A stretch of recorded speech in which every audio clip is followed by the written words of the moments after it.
I wonder who carved all of these. They're like totem poles.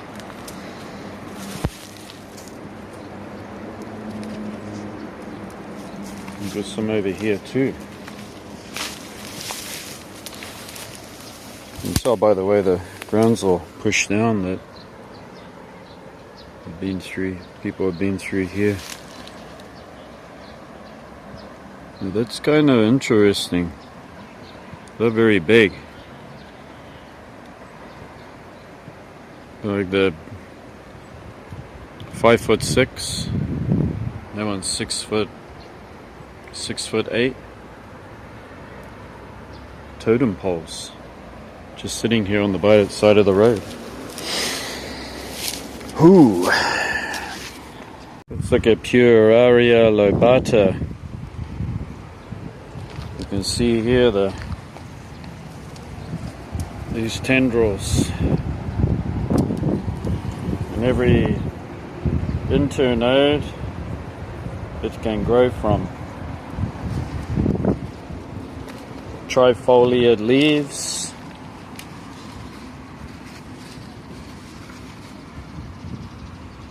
I think the term for this shape is oblique. These leaves are kind of, well, that one is oblique for sure. All the leaves are not really well, this one is its typical shape. It's like hestate.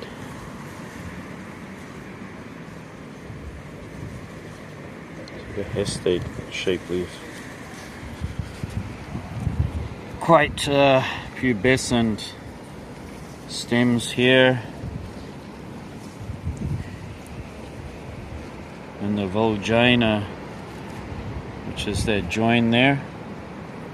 See that swollen part, the Volgina? The Volgina is very flexible, so this thing has a lot of flexibility in that part of the stem there, and it has big racemus flower spike of flowers that look like peas because it's in the Fabaceae family.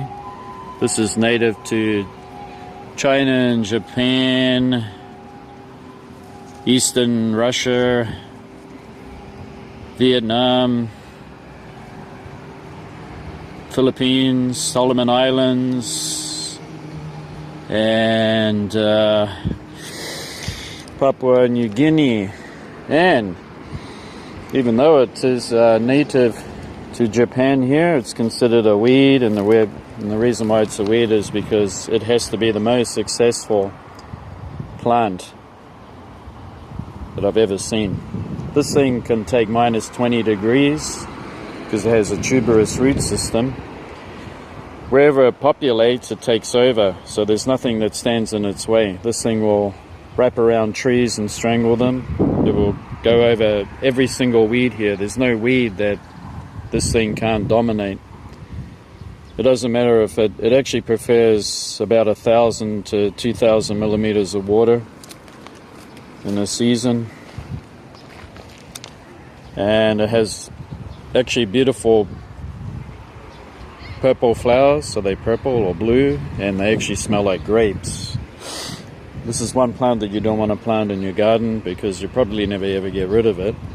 And out here in the scrublands or along riversides, they tend to do a lot of cutting. And to answer the question why they keep mowing and chopping down their vegetation is because, well, we got one of these weeds here that could actually take over plots. You can imagine if that gets into the rice fields there, it would just murder them. So yeah, that's an interesting plant.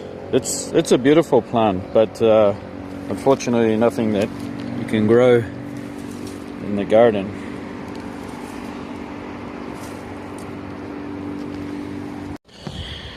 This mulberry tree here is having a war with these caterpillars. I don't know if I can grab this. Yep. You can see there that they've formed a big web and that they're inside of it, protecting themselves. from the rain. It will be waterproof, and also birds won't be able to get in there, and they're busy munching the leaves away. Hordes of them.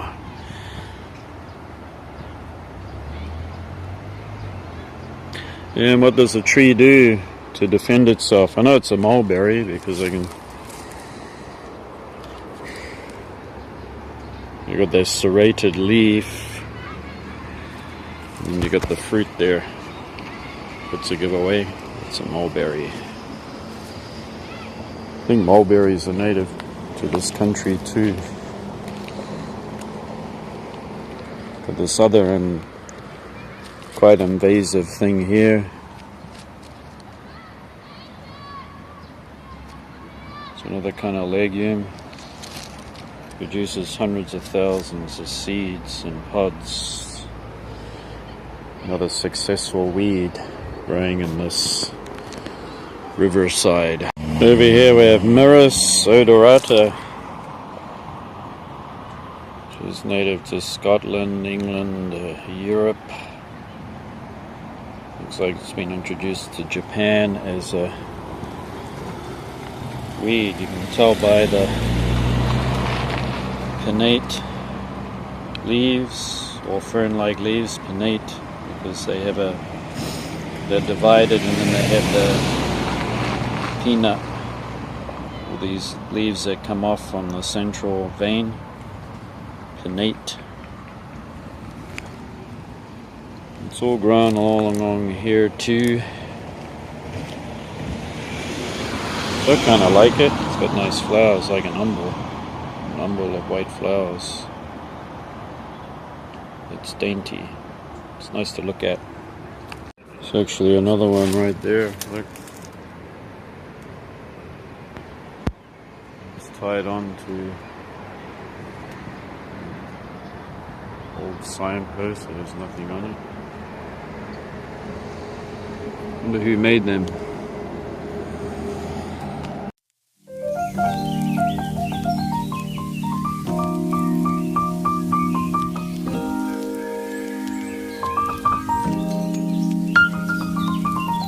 Parodia mammulosa in flower.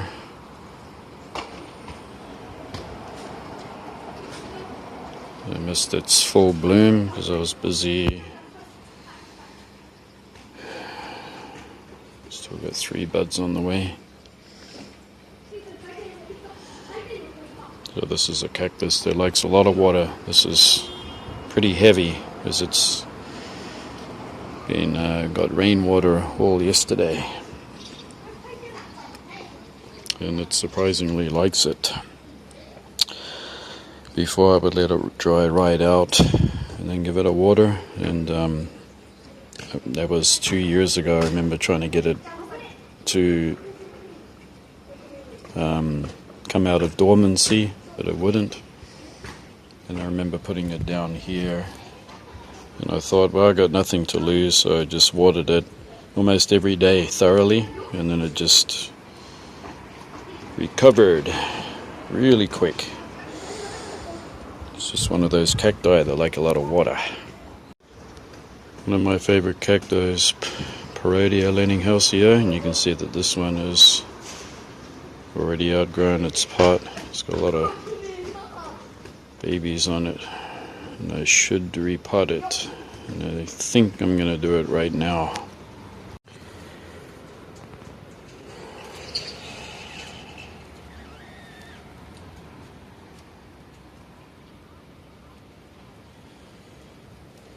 As far as flowers go, this Trichoceros huasha has to be one of the best. And when the sun shines, you get a tint of purple in the leaves, iridescent color. It's quite a big plant. We got this one here. We also got another one out the front of the house. This one's a bit susceptible to rust during the monsoon, so I just spray it with a kind of a, I think it's sulfur actually, but it has no effect on wildlife, bees and pollinators. It doesn't hurt them. It just helps to get rid of the rust. And this will be one of the first plants I got, along with another one that was in the same pot. And I've had this Trichoceros for 12 or 13 years. It's been a long time. It could be even 15 years. And I remember picking this up at a there was a kind of a festival or market, outdoor market, and they had a lot of stalls there selling foods and clothing and you name it. And I remember running into a cactus society there. And I had this particular one, and it had one flower on it at the time. I remember. I thought, I'll buy that. And as the years go on, I get better at growing it, because I just know what it likes and what it doesn't.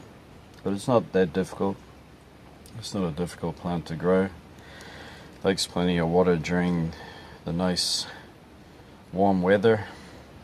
Since we get a monsoon here in Japan, it gets very, very, very wet. I cut back on the watering because the atmospheric humidity is almost 100% saturated. Doesn't really want to grow at that time, although Echinopsis do. And in the winter time it's just kept dry, given some water every now and then. It's got a lot of offsets on it, so because it offsets so much, grow more. See? Nice plants here, they're even flowering size. I might sell them off in the future. I might create a little stall outside the house here along the road. Might do that. Anyway, this is the end of the vlogs on a very long weekend, and it was a busy one. Hopefully we'll be able to see the flowers opening on the Herodiatonus, which we can enjoy. And until then, we'll see you later. Bye bye.